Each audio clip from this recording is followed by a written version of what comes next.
Shalom Bapak Ibu Saudara-saudara yang diberkati oleh Tuhan. Sebelum kita mendengarkan kebenaran firman Tuhan, mari kita bersatu di dalam doa. Kami puji dan muliakan nama-Mu ya Tuhan yang memberkati dan memelihara kehidupan kami. Oleh karena kasih dan kemurahan Tuhan menuntun kami untuk boleh mendengarkan kebenaran firman Tuhan. Biarlah kuasa Roh Kudus Tuhan nyata dan menghampiri kami ketika kami mendengarkan firman-Mu. Dalam nama Yesus kami berdoa dan bersyukur kepada Tuhan. Amin. Bapak Ibu Saudara-saudara yang diberkati Tuhan, kita akan mendengarkan firman Tuhan dari Mazmur pasal yang ke-51, ayat pertama sampai ayatnya yang ke-10. Mazmur pasal 51, ayat pertama sampai ayat yang ke-10. Kami akan membacakan firman Tuhan bagi kita. Demikianlah firman-Nya. Untuk pemimpin biduan, Mazmur dari Daud. Ketika Nabi Nathan datang kepadanya setelah ia menghampiri Betseba. Kasihanilah aku ya Allah, menurut kasih setia-Mu. Hapuskanlah pelanggaranku menurut rahmat-Mu yang besar. Bersihkanlah aku seluruhnya dari kesalahanku, dan tahirkan aku dari dosaku. Sebab aku sendiri sadar akan pelanggaranku. Aku senantiasa bergumul dengan dosaku. Terhadap engkau sajalah aku telah berdosa, dan melakukan apa yang kau anggap jahat. Supaya ternyata engkau adil dalam putusanmu, bersih dalam penghukumanmu. Sesungguhnya dalam kesalahan aku diperanakan, dalam dosa aku dikandung ibuku. Sesungguhnya engkau berkenan akan kebenaran dalam batin, dan dengan diam-diam engkau memberitahukan hikmat kepadaku. Bersihkanlah aku daripada dosaku dengan hisop, maka aku menjadi tahir. Basuhlah aku, maka aku menjadi lebih putih dari salju. Biarlah aku mendengar kegirangan dan sukacita. Biarlah tulang yang kuremukan bersorak-sorak kembali. Amin. Saudara-saudara, Bapak Ibu yang diberkati Tuhan, tema firman Tuhan bagi kita pada saat ini, mengakui dosa di hadapan Tuhan. Mengakui dosa di hadapan Tuhan. Bapak Ibu Saudara-saudara, dosa selalu membayang-bayangi setiap kehidupan umat manusia, terlebih kita orang-orang percaya. Setiap hari mungkin kita diperhadapkan dengan dosa. Bahkan dosa itu sering kita lakukan secara sengaja atau tidak sengaja. Bapak Ibu Saudara-saudara, ada orang yang melakukan kesalahan. Dia anggap itu adalah hal yang biasa, hal yang lumrah, namanya manusia. Ada juga sebagian orang yang berusaha menutupi kesalahan-kesalahan yang dilakukannya kepada sesamanya. Tetapi ada juga sebagian orang-orang percaya yang mengakui kesalahannya dan datang kepada Tuhan dan mohon ampun. Bapak Ibu Saudara-saudara, kalau kita baca dengan seksama bagaimana Raja Daud melalui mazmurnya, nyanyiannya, kita mendengarkan bagaimana Daud menyadari kehidupannya sesungguhnya sudah berdosa. Kehidupannya melakukan kejahatan, dosa, hal yang tidak berkenan di hadapan Tuhan, suatu kekejian di hadapan Tuhan. Ketika Nabi Nathan menegurnya karena Daud mengambil Betseba. Bapak Ibu Saudara-saudara, kalau kita baca, ketika Nathan menegurnya, Daud sadar. Daud datang kepada Tuhan dan minta ampun. Daud datang dan bermohon, Tuhan bersihkanlah aku dari dosa, tahirkan aku. Dia datang dengan segala permohonan dan kerendahan hatinya, mengaku dan membuka semua kesalahan yang dia lakukan. Tetapi ketika dia datang kepada Nathan, Nathan berkata, Tuhan tidak menghukum engkau mati, Tuhan mengasihimu, tetapi anak yang dikandung itu akan mati. Bapak Ibu saudara-saudara, Tuhan memberikan kasih-Nya kepada Daud, tetapi konsekuensi dari perbuatan dosa atau kejahatan yang dilakukan Daud tetap berjalan. Anak yang dikandung dari hubungannya itu mati. Konsekuensi dosa, konsekuensi kesalahan kita terhadap Tuhan tetap harus kita jalani. Tetapi sesungguhnya Allah itu murah hati. Allah itu memberikan kita pengampunan dan berbelas kasih bagi setiap orang yang mau datang dan minta ampun kepada Tuhan. Bapak Ibu saudara-saudara yang diberkati Tuhan, mengakui dosa itu penting. Itu menunjukkan kalau kita adalah orang yang rendah hati di hadapan Tuhan dan di hadapan sesama. Jangan menganggap diri terus selalu benar, aku tidak berdosa kepada sesama dan kepada Tuhan. Itu adalah orang yang sombong. Orang yang rendah hati adalah orang yang tahu apa yang dilakukannya adalah hal yang tidak berkenan kepada Tuhan. Ketika kita datang dan mengakui kesalahan kita, maka Tuhan yang murah hati itu, Tuhan yang berbelas kasih itu akan mengampuni segala dosa kita dan membersihkan dosa kita. Itu yang dilakukan Allah. Kita umat manusia yang berdosa, tetapi kasih Allah yang besar mengutus Kristus Yesus anaknya yang tunggal, yang harus mati di kayu salib untuk menebus dosa kita. Bapak Ibu saudara-saudara, jangan pernah kita berusaha semaksimal mungkin untuk tidak menceritakan atau mengatakan kepada Tuhan segala kejahatan yang mungkin pernah kita lakukan. Tuhan berikan kita kesempatan. Tuhan berikan kita waktu untuk mengalami perubahan. Mari Bapak Ibu saudara-saudara, akui kesalahanmu. Akui kesalahan kita kepada orang-orang yang kita kasihi, terlebih kepada Tuhan.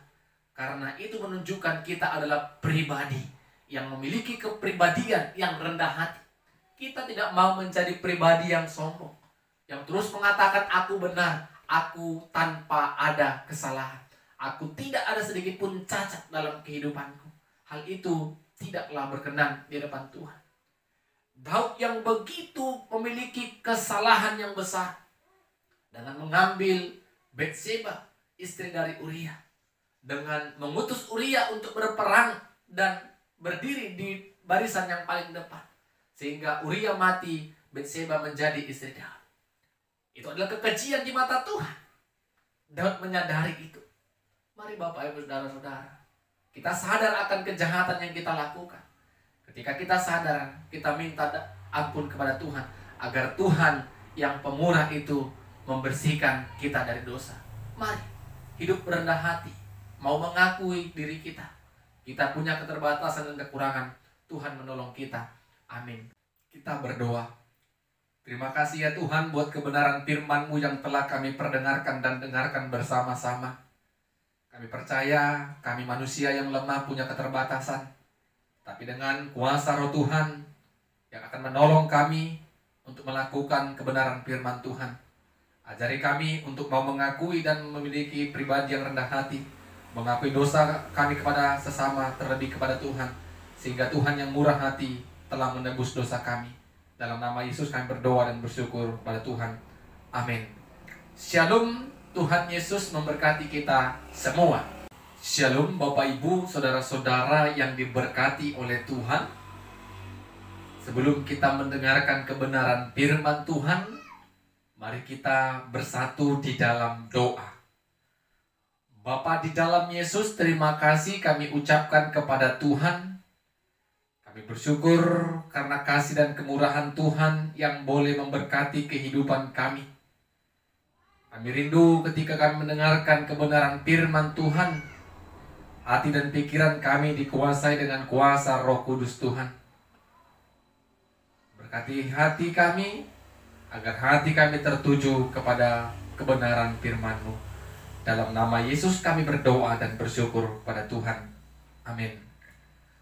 Saudara-saudara, Bapak Ibu yang diberkati oleh Tuhan, firman Tuhan bagi kita pada saat ini dari Matius pasal 18 ayat 12 sampai 14. Matius pasal 18 ayat 12 sampai 14, kami akan membacakan firman Tuhan bagi kita. Demikianlah firman-Nya. Bagaimana pendapatmu jika seorang mempunyai 100 ekor domba dan seekor di antaranya sesat? Tidakkah ia akan meninggalkan yang 99 ekor di pegunungan dan pergi mencari yang sesat itu? Dan aku berkata kepadamu, sesungguhnya jika ia berhasil menemukannya, lebih besar kegembiraannya atas yang seekor itu daripada atas yang ke-99 ekor yang tidak sesat. Demikian juga Bapamu yang di sorga tidak mengkehendaki supaya seorang pun dari anak-anak ini hilang. Amin. Bapak Ibu saudara-saudara yang diberkati Tuhan, tema firman Tuhan bagi kita pada saat ini, Allah mengkehendaki pertobatan kita. Allah mengkehendaki pertobatan kita. Bapak Ibu saudara-saudara, kita mungkin sepakat semua umat manusia pasti pernah melakukan yang namanya kesalahan ataupun yang kita sebut dengan dosa. Tetapi ada perbedaan setiap orang dalam menjalani kehidupan yang terus melakukan dosa tadi. Ada sebagian orang menyadari dosanya dan mengakuinya di hadapan Tuhan dan tidak mengulangi dosa itu. Ada juga orang yang menganggap senang dan bangga atas kehidupan dosa yang dia lakukan, bahkan dia terus ulangi dan terus ulangi, walaupun dia mengetahui yang dia lakukan itu adalah kesalahan. Bapak Ibu saudara-saudara, sebagai manusia yang hidup bersama-sama, sering kita memandang sebelah mata orang yang melakukan kesalahan, orang yang berbuat salah, orang yang berdosa. Kita sering memandang sebelah mata atau menganggap mereka hina. Kita seperti menjadi hakim atas kehidupan mereka. Kita seperti orang yang benar, orang yang bersih dari dosa. Sehingga kita memberikan penilaian kepada mereka dan tidak memandang mereka seperti kita memandang diri kita sendiri. Bapak Ibu saudara-saudara yang diberkati Tuhan, apa yang harus kita lakukan dan kerjakan sebagai orang percaya? Bagaimana kita menanggapi orang-orang yang berdosa? Apakah Tuhan mengkehendaki orang berdosa? Melalui perumpamaan dan firman Tuhan pada saat ini, semua umat manusia berharga di mata Tuhan. Yesus mengumpamakan 100 ekor domba yang 1 ekor sesat. Maka si pemilik akan meninggalkan yang ke-99 ekor ini di pegunungan. Dia akan mencari dan berusaha menemukan seekor domba yang hilang tadi. Tersesat yang tidak termasuk dalam bilangan 99. Terhilang harap. Tidak lagi bergabung dan bersama dengan 99. Oleh karena belas kasihnya, sayangnya kepada seekor domba tadi, dia tergerak untuk mencarinya dan meninggalkan sejenak 99 ekor domba miliknya tadi. Dan ketika seekor domba tadi sudah ketemu, sudah didapatkannya, maka ada perasaan yang bahagia, sukacita, dan senang. Bahkan melebihi dari sukacita yang 99 ekor tadi yang tidak sesat. Bapak Ibu Saudara-saudara, dari perumpamaan ini dijelaskan, demikian jugalah dengan Bapa di sorga. Karena Tuhan mengkehendaki semua manusia, semua anak-anak Tuhan mengalami pertobatan dan perubahan. Banyak manusia, Bapak Ibu Saudara-saudara, yang terhilang hara, yang tidak tahu jalan yang baik dan tidak baik. Atau ada yang tahu yang baik tapi tidak dikerjakan. Banyak orang tersesat yang tidak tahu yang dikerjakannya berkenan di hadapan Tuhan atau tidak. Bapak Ibu Saudara-saudara, sebagai orang percaya, orang Kristen kita, orang yang diberkati dan orang yang menjadi berkat bagi sesama, kita harus juga bergumul atas kehidupan dosa mereka. Kenapa kita bergumul, Bapak Ibu Saudara-saudara? Apakah tidak seharusnya kita bangga karena kita sudah baik? Jangan pernah berbangga hati, Bapak Ibu, kita baik, orang-orang di sekitar kita berbuat dosa. Mari ikut bergumul agar mereka juga baik dan kembali kepada Tuhan melalui doa kita. Mari mencoba, Bapak Ibu, memberikan pendekatan kepada mereka dengan memberikan nasihat atau peringatan kepada mereka 4 mata, dengan mengatakan apa yang mereka lakukan sesungguhnya tidak benar di hadapan Tuhan.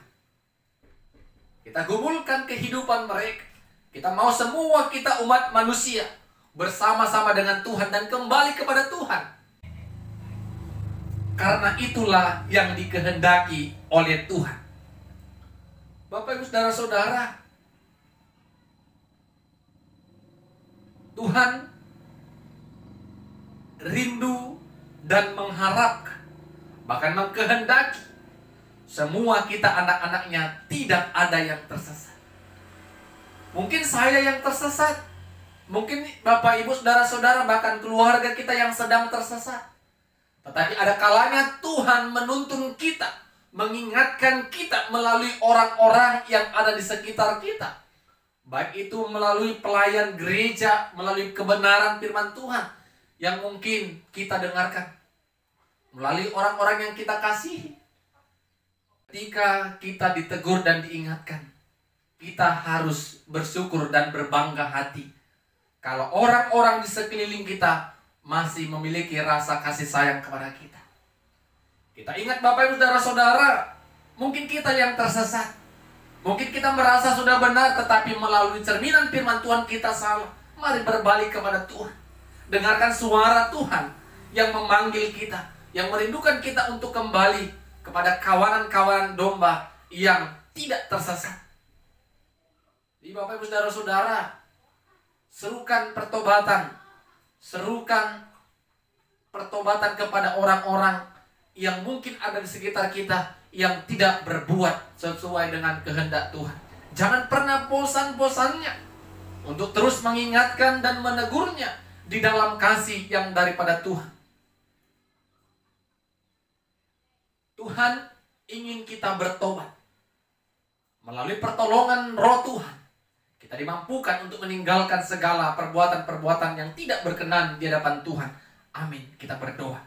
Terima kasih kami ucapkan kepadamu ya Tuhan. Kami puji dan muliakan namamu.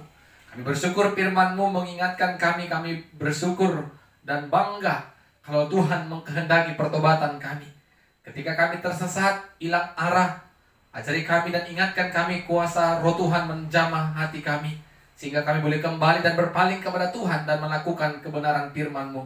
Dalam nama Yesus kami berdoa dan bersyukur. Amin. Shalom. Tuhan Yesus memberkati kita semua. Shalom Bapak Ibu Saudara-saudara yang diberkati Tuhan. Sebelum kita mendengarkan firman Tuhan, mari kita berdoa. Terima kasih kami ucapkan kepadamu ya Tuhan. Kami bersyukur karena kasih-Mu menuntun kami untuk boleh mendengarkan kebenaran firman-Mu. Berkati kami dengan kuasa Roh Tuhan, agar firman Tuhan dapat kami mengerti, bahkan kami lakukan. Dalam nama Yesus kami berdoa dan bersyukur. Amin. Bapak Ibu saudara-saudara yang diberkati Tuhan, firman Tuhan bagi kita pada saat ini dari Lukas pasal 14 ayat 25 sampai 33. Lukas pasal 14 ayat 25 sampai 33. Kami akan membacakan firman Tuhan bagi kita. Demikianlah firman-Nya. Pada suatu kali banyak orang berduyun-duyun mengikuti Yesus dalam perjalanannya. Sambil berpaling ia berkata kepada mereka, "Jikalau seorang datang kepadaku dan ia tidak membenci bapaknya, ibunya, istrinya, anak-anaknya, saudaranya laki-laki atau perempuan, bahkan nyawanya sendiri, ia tidak dapat menjadi muridku. Barang siapa tidak memikul salibnya dan mengikut aku, ia tidak dapat menjadi muridku. Sebab siapakah di antara kamu yang kalau mau mendirikan sebuah menara tidak duduk dahulu membuat anggaran biayanya, kalau cukup uangnya untuk menyelesaikan pekerjaan itu? Supaya jikalau ia sudah meletakkan dasarnya dan tidak dapat menyelesaikannya, jangan semua orang yang melihatnya mengejek dia." Sambil berkata, orang itu mulai mendirikan, tetapi ia tidak sanggup menyelesaikannya. Atau raja manakah yang kalau mau pergi berperang melawan raja lain, tidak duduk dahulu untuk mempertimbangkan apakah dengan 10.000 orang ia sanggup menghadapi lawan yang mendatanginya dengan 20.000 orang? Jikalau tidak, ia akan mengirim utusan selama musuh itu masih jalan untuk menanyakan syarat-syarat perdamaian. Demikianlah pula tiap-tiap orang di antara kamu yang tidak melepaskan dirinya dari segala miliknya tidak dapat menjadi muridku. Amin. Bapak Ibu saudara-saudara yang diberkati Tuhan, tema firman Tuhan bagi kita pada saat ini, mengikut Tuhan dengan sungguh-sungguh. Mengikut Tuhan dengan sungguh-sungguh. Seorang pemimpin pasti akan berusaha semaksimal mungkin agar banyak orang-orang yang mau ikut di dalam kepemimpinannya. Orang-orang yang mau ikut berpartisipasi atas kepemimpinan yang sedang dia pimpin. Bapak Ibu saudara-saudara, pemimpin suka pada umumnya banyak orang-orang yang mengagungkan namanya, orang-orang yang meninggikan namanya dan memuji-muji dia, dan kagum melihat setiap perkataan-perkataan yang diutarakannya. Itu kesan sebagai pemimpin dunia. Berbeda dengan Yesus. Ketika Yesus mulai dikenal oleh banyak orang di setiap daerah-daerah, namanya mulai tersiar. Bahkan firman Tuhan tadi kita baca, semua orang berduyun-duyun mengikuti Yesus. Seharusnya Yesus senang melihat banyaknya orang yang mengikuti dia. Seharusnya Yesus bangga karena pengajarannya dan mujizat, bahkan perkataannya yang selama ini dia lakukan, dapat menarik perhatian orang banyak sehingga mereka dengan antusias mengikuti Yesus. Tetapi Yesus tahu, Bapak Ibu saudara-saudara, bahwa mereka yang mengikut dia, yang berduyun-duyun ini, tidaklah sungguh-sungguh mengikut dia sebagai Tuhan dan Juru Selamat. Sehingga Yesus dengan tegas mengatakan, barang siapa yang mau mengikut aku, dia harus siap dibenci oleh bapaknya, ibunya, saudaranya, keluarganya, bahkan nyawanya sendiri pun siap demi mengikut Yesus dipertaruhkan. Barang siapa yang mau mengikut aku, ia harus memikul salib dan mengikuti aku. Itu adalah perkataan Yesus dengan tegas dan keras. Karena Yesus mau orang-orang yang mengikut dia benar-benar orang yang memprioritaskan Kristus dalam kehidupannya. Sehingga dia katakan kepada banyak orang pada saat itu, ketika ada seseorang yang mau membangun menara, maka seseorang itu akan duduk dan merenungkan dan membuat anggaran biaya mulai dasar sampai akhirnya. Karena kalau tidak, maka bangunan itu tidak akan selesai karena kekurangan biaya. Begitu juga dengan seorang raja yang ingin berperang melawan 20.000 pasukan perang. Dan dia hanya membawa 10.000. Kalau dia tidak merenungkan apakah kekuatannya sanggup melawan yang akan dihadapinya. 10.000 melawan 20.000. Kalau dia pikir tidak sanggup, maka dia akan kirim utusannya untuk meminta syarat-syarat perdamaian. Artinya apa Bapak Ibu Saudara-saudara? Mengikut Yesus, menjadi pelayan Tuhan, harus ada pertimbangan pribadi dalam kehidupan kita. Kita gampang mengatakan aku mau mengikut Tuhan, aku mau melayani Tuhan, tetapi di tengah jalan sering kita menghadapi kendala-kendala yang membuat kita mundur dalam perkataan yang kita katakan tadi. Aku akan mengikut Tuhan. Tetapi kata Tuhan, barang siapa yang memikul salib, dialah yang mengikut aku. Terkadang Bapak Ibu Saudara-saudara, hidup tidak lepas dari yang namanya persoalan dan masalah. Baik itu dari internal dan eksternal, dari dalam diri kita dan luar diri kita. Terkadang itu yang membuat kita berhenti dan meninggalkan Kristus Yesus. Banyak tantangan dan hambatan yang harus kita lakukan. Banyak hambatan dan tantangan yang benar-benar terlihat jelas di hadapan kita.